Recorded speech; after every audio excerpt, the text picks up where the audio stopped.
Piazza Maggiore, Gartlar Cahar Volania. Cahar atá luite leis na leabhra le fada an lá, mar gur san áit seo bunaíomh an ollscoil is sinne dain atá fós a feimú, go dtí an lá an jobh. I meas na scoláirí a luair leis an ollscoil a gachan im líonta bhí Erasmus na Hollainne. Nis tá síimigh muintir Bhaláine fós sna leabhra go dtí an lá an jobh, agus an fág go bhfuil is sama seo, nar gur an seo a bhíns an téanach leabhar de fáistí is tábhachtaí dain siúl chuile bhliain, agus sin é rud a thug mise an seo go Bhaláine an teachtaide. Tá 25,000 duine teacaí le chéile le tugraí nua Albert do dhaoine a bhfuil plé acu le síl na leabhar do gasúr den cúpla lá seo críoláir na cruinne.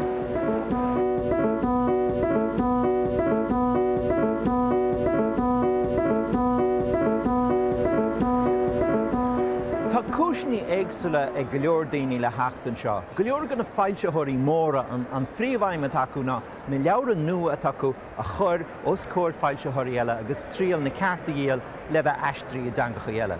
Tá rionsco sin arsúil agam héin mar ailteoir beb gailge ó éireann, a chumála sin bí me ag géad taide dhéanamh, bí me géad breanthú thart fechan sa bhfuil me an teachtar smuointe nó, bí me cuairtú chumá ábhar na heistrú isteach go gailge ó hangacha eile. Rud agans go mé me siúlthart agus a tuairt faoi deara céirtá an agus a cuairtú rudaí nó. C'était vu, hein, il y a 2 ans, 3 ans. Oui. C'est une nouveauté, ce style. We sold the rights to France, but the French.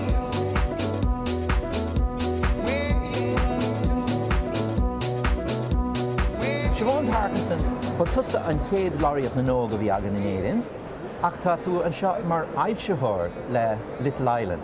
Inis dom céir tá tú sú leis as? Well, builmid le go leor fuilteoirí ótíortha ar leor agus táid ag díal ceartainna dóibh agus tá mór an sama acu na leor atá na leor gáanta seo.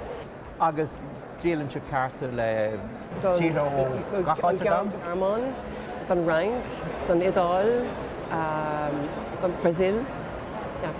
Tíortha ar fud an domhan.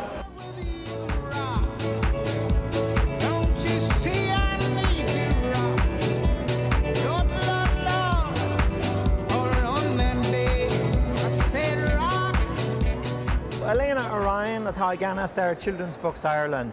Nuair a hagamann seo go Bhaláine an rud a bhfuil mé a gcónaí ná céthó mór san domhan agus céthó begus atá éire. Ach sibh se eagraíonn an seachtán sin Ireland a Bhaláine, éire Bhaláine. Cén tábhacht atá leis? Cén fiúntas atá leis?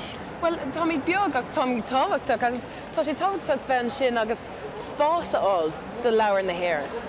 Bí míid an seo le muintear an domhan le fáiltethirí an domhan, agus bí míid ag caint le daoine ó tíortha eile, agus tá sé sin anna tábhachtach, mar tá míid níos feicáilí an sin nó tá míid le chéile.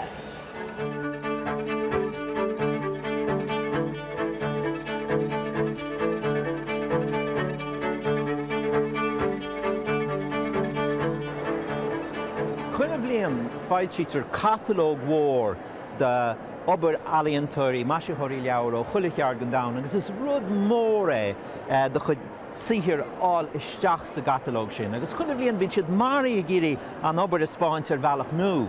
Im líana an chéidir na scuacha mé riamh go bhfuil an álíonn cinál leacaí ar Wowards mar seacha agus daoine go thart a breanmhartha álas gur leabhar iad is tóthaí. Ach nuair eicem an stifa agus scaití feicem stifa haíonn thar barlam agus is spreagan mé. Ach go minic aíonn gur cinál stifa atá nua agus tríálach agus a géirí rudaí nua dhéanamh. Ach ar bhealach tá sé cinál cosa le síl fashion an cinál haute couture ecastú ag na seóní móra Boris agus in Milan agus dearrá ócé tá se an simúlach cé chachach ar a tráide. Agus tá álíonn mar i chéile dearrá ócé tá sé fíor spéisiúlach an bhétain é a ailsiú ní mé rochéinte.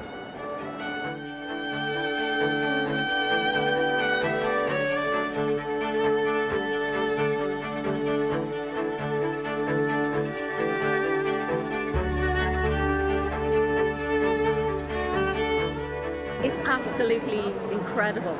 Like, if you're an illustrator, it's mind-blowing to come here. I think it's a really good thing as a young illustrator just to come and just open your eyes up to how many books there are, and picture books and all the different styles. Like, we're actually here this year I'm here with Illustrators Ireland, and we have 80 members, and we kind of have some of our bookmarks at the stand, and we're kind of publicising loads of them work in children's books, so we're trying to kind of raise the profile of Irish illustration. So particularly for illustrators, it's a biggie. If I was a student, I didn't realise how amazing it is and how many talks there are for illustrations and for picture books, and you'll get to meet publishers, and you can make meetings, you can bring your portfolio as well and show them to publishers. So it's just like from students all the way up to professional illustrators. It's brilliant to come here.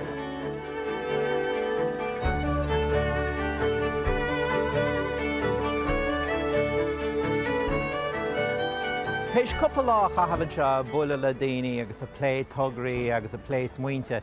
Aim bhfuil sé nós cinál a bheithe i d glimadúir, ghfuil tú héis cinál potaí a chachas a bhairige, agus bhfuil súlad nar thugus tú reis, nar bheits tú deanghfuil a ríist, go mbeidh cabhair gliomachán agus go mbeidh torra leis an obair ar fad. Ach nuair atá tú fágáil dá riad nílas agad cén torra bheith séir, caithe tú bheith cinál dóchasach agus cunealairt agus súlagad go naidro leat leabhar díal, nó go naidro leat rud a cinn nua a chur sa túil aibros amach go machmhaid.